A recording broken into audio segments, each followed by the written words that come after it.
नमस्कार। आज मैं फिर आपके सामने अपराध की एक और घटना लेकर आया हूँ। आज के अपराध की घटना हालिया है, बिल्कुल हाल फिलहाल की है। बात गाज़ियाबाद की है, उत्तर प्रदेश के दिल्ली से लगे हुए एनसीआर क्षेत्र वाले ज़िले गाज़ियाबाद की। तारीख थी 20 जुलाई 2026। थाना था क्रॉसिंग रिपब्लिक। वहाँ एक भीमनगर मोहल्ला है। वहाँ रात में करीब 12:30 पौने 1 बजे हल्ला हुआ। बहुत हल्ला हुआ कि मोहल्ले के ही एक बुज़ुर्ग दंपत्ति की हत्या हो गई है। एक बुज़ुर्ग पति पत्नी की हत्या हो गई है और दोनों लड़के ही सिर्फ उसके घर में थे, दोनों ही घर में मौजूद भी हैं। 112 112 नंबर को ये सूचना जो क्विक रिस्पांस टीम होती है, मोबाइल होती है, उसको ये सूचना दी गई। वहाँ पहुँचे वो लोग, उन्होंने देखा कि 2 लाशें हैं, उनके दोनों बच्चे घर में मौजूद हैं। थाने को बताया गया, थाने वाले फ़ौरन पहुँच गए। देखा दोनों लाशें लहूलुहान पड़ी हुई थी। गंगा शरण जिनकी उम्र 55 साल थी और उनकी पत्नी विमलेश जो उस मकान में पिछले 25 साल से रह रहे थे, उनकी भी उम्र 52 साल थी। दोनों की लाशें घर में पड़ी हुई थी। उनके दोनों लड़के वहाँ मौजूद थे। एक लड़के का नाम दीपक था, दूसरे लड़के का नाम ललित था। पुलिस ने अपनी जो इनिशियल कार्रवाई होती है, लाश को देखा, फॉरेंसिक एक्सपर्ट्स को बुलाया, फॉरेंसिक एविडेंस इकट्ठा किए, सबूत सारे इकट्ठा किए, वीडियोग्राफी फोटोग्राफी कराई। सब चीज़ें कराने के बाद उन दोनों लड़कों से वहीं मौके पर पुलिस ने अलग से पूछताछ की कि आप दोनों ही घर में मौजूद थे, आपके माता पिता की हत्या हुई, आपको इस पर क्या कहना है, किसने की होगी। उन दोनों ने फ़ौरन बिना किसी दबाव के, बिना किसी बल का इस्तेमाल किए हुए कहा, साहब हम दोनों भाइयों ने मिलकर अपने माँ बाप को मारा है और उन्हें तब तक मैंने बाहर निकल कर हल्ला नहीं मचाया जब तक कि हम इंश्योर नहीं हो गए कि दोनों मर चुके हैं। ये सुनकर पुलिस भी अचंभित हो गई कि ऐसा क्या था कि जो दो लड़कों ने अपने माँ बाप को इस तरह से मौत के घाट उतारा है। उनके सिर बहुत बुरी तरह कुचले गए थे, लाठी डंडों से उन्हें बहुत मारा गया था, चारों तरफ से शरीर से खून बह रहा था।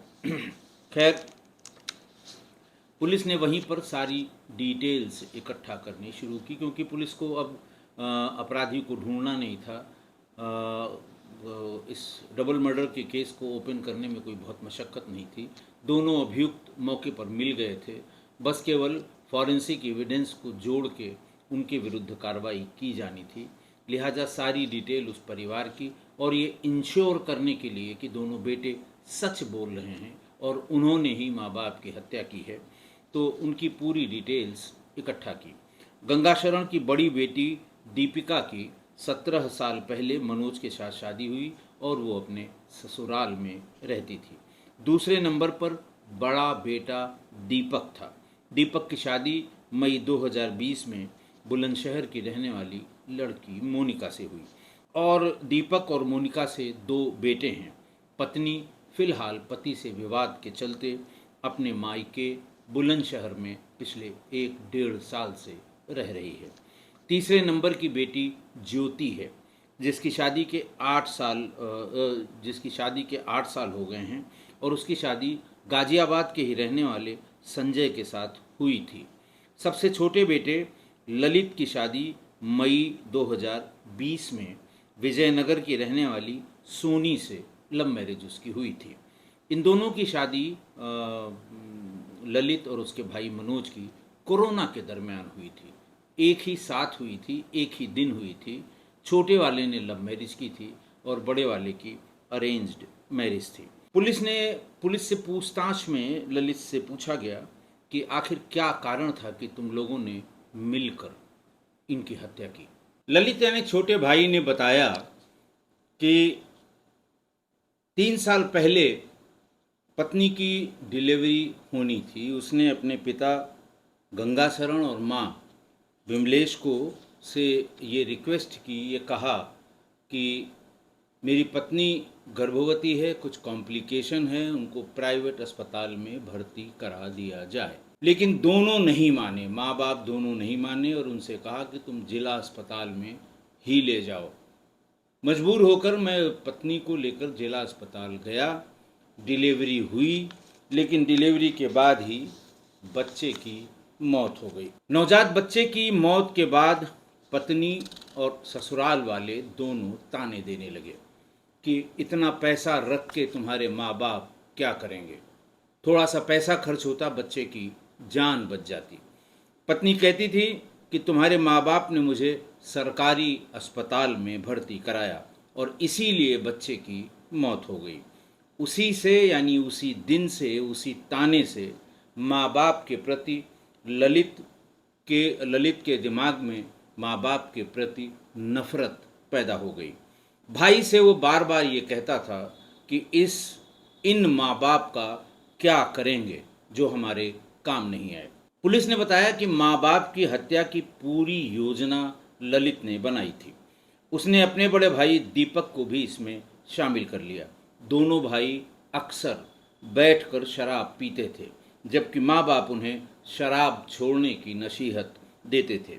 दोनों भाइयों में कभी आपसी झगड़ा किसी ने नहीं सुना, न मोहल्ले वालों ने, न परिवार वालों ने, न दोनों बहनों ने, कि शराब पीकर दोनों आपस में लड़े हों।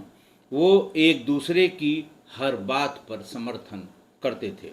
पूछताछ में दोनों ने बताया कि 1 साल पहले कर्ज उतारने के लिए माँ विमलेश ने करीब 5 लाख रुपए के जेवर बेचे थे। उस दौरान भी पिता से मारपीट हुई थी। बचाव में आई माँ ने कहा कि हम सब घर छोड़कर चले जाएंगे, हमारा इस घर में अब कुछ नहीं है।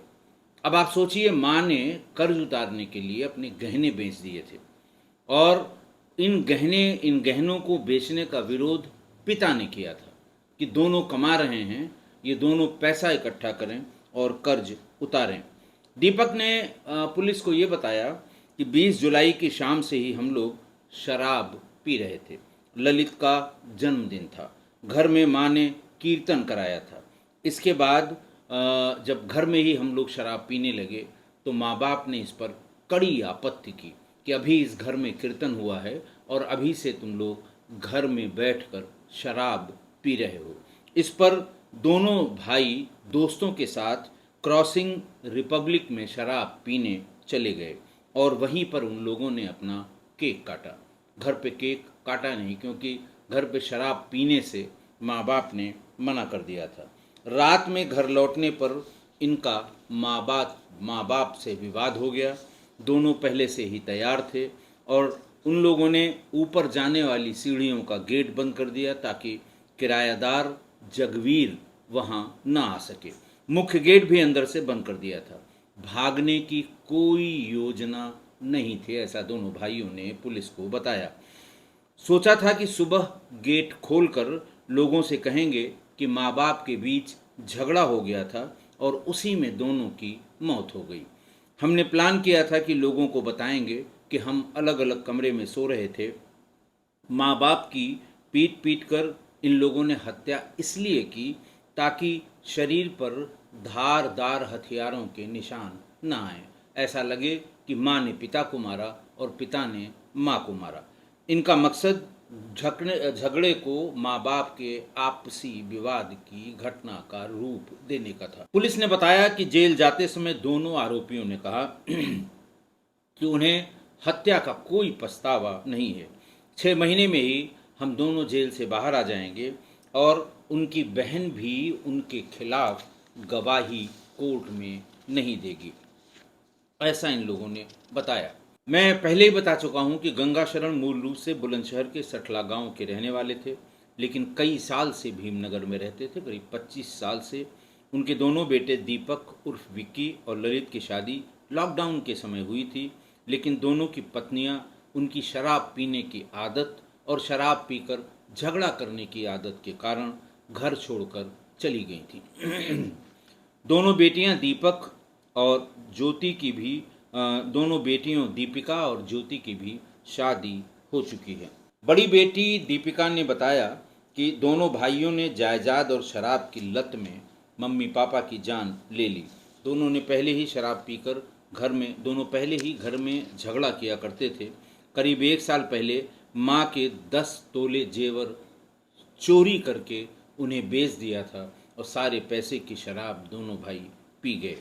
मम्मी पापा ने हर बार उनकी गलतियों को नज़रअंदाज किया, उन्हें संभालने की कोशिश की, लेकिन आखिर में उन्हीं बेटों ने इनको बेरहमी से मार डाला, अपने माँ बाप। छोटी बहन ज्योति कहती है कि दोनों भाई अक्सर शराब पीकर मम्मी पापा से मारपीट करते थे, वो भी पैसों के लिए। इसी वजह से हम बहनें भी घर में बहुत कम आते थे।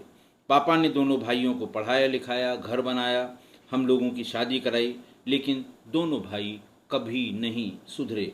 रात में फ़ोन आया कि भाइयों ने मम्मी पापा को मार दिया। सुनकर यकीन नहीं हुआ, लगा कोई मजाक कर रहा है। लेकिन घर पहुंची तो मम्मी पापा की ऐसी हालत में पड़ा देखकर पैरों तले जमीन खिसक गई। ये बात कह रही थी मृतक दोनों मृतकों की छोटी बेटी ज्योति। गंगा शरण के साले लेखराज अपने बहनोई की हत्या से बहुत दुखी हुए। वो अलीगढ़ से आए थे। बहन बहनोई की लाश को देखकर खुद को संभाल नहीं सके, रोते हुए कहने लगे, इतनी बेरहमी से सिर और चेहरे पर हमला किया गया था कि देखा नहीं जा रहा था। जिन्होंने अपने माँ बाप की हत्या कर दी, उनसे अब से हमारा कोई रिश्ता नहीं है। उन्हें फांसी हो या उम्र कैद हो, मुझे कोई लेना देना नहीं है। मैंने ये बताया था कि दोनों की शादी हो चुकी थी। घरेलू झगड़े और उत्पीड़न से परेशान होकर दीपक की पत्नी मोनिका करीब 1 साल से अपने दोनों बेटों को लेकर मायके रह रही थी। छोटे बेटे ललित ने भी अपनी लव मैरिज की थी। दोनों की एक साथ शादी हुई थी। ललित की कोई संतान नहीं है। ललित और उसकी पत्नी के बीच भी अक्सर झगड़ा होता रहता था। लगातार झगड़ों के चलते सोनी भी करीब 40 दिन पहले मायके चली गई थी। सास ससुर की हत्या की घटना सुनने के बाद भी दोनों बहुएं घर नहीं आईं। अपने सास ससुर के मरने की सूचना पर भी दोनों बहनें घर नहीं आईं। आज की घटना जिन माँ बाप ने पाला पोसा, पढ़ाया, बड़ा किया, कुछ करने लायक बनाया, उन दोनों की हत्या उनके दोनों लड़कों ने मिलकर कर दी। छोटे बेटे का जन्मदिन था। माँ ने मोहल्ले की औरतों को बुला के कीर्तन कराया। कीर्तन खत्म होते ही दोनों घर में ही शराब पीने लगे। माँ बाप दोनों ने विरोध किया कि अभी कीर्तन हुआ है इस घर में और यहीं शराब पी रहे हो। पीना हो तो बाहर जाकर पियो। फिर घर में पीने के बाद अपने दोस्तों को बुलाया और उनके साथ बाहर जाकर उन्होंने शराब पी और फिर लौटकर माँ बाप से इसी बात पर झगड़ा शुरू किया कि आज हमारा जन्मदिन था, तुमने घर में जन्मदिन नहीं मनाने दिया, न केक काटने दिया, न शराब पीने दी। और इसी बात को लेकर पहले पिता को मारने लगे। उसके बाद जब माँ ने बीच बचाव करने की कोशिश की तो दोनों भाइयों ने माँ को भी मार डाला। अच्छा, मुनव्वर राना साहब बहुत बड़े प्रसिद्ध शायर हैं। उन्होंने माँ पर बहुत ढेर सारी कविताएं लिखी हैं, बड़ी मर्मस्पर्शी कविताएं भी लिखी हैं। उनकी लिखी हुई 2 बहुत ही सुंदर लाइनें हैं। उनका कहना है कि एक मुद्दत से मेरी माँ नहीं सोई राना, एक मुद्दत से मेरी माँ नहीं सोई राना, मैंने एक बार कहा था मुझे डर लगता है।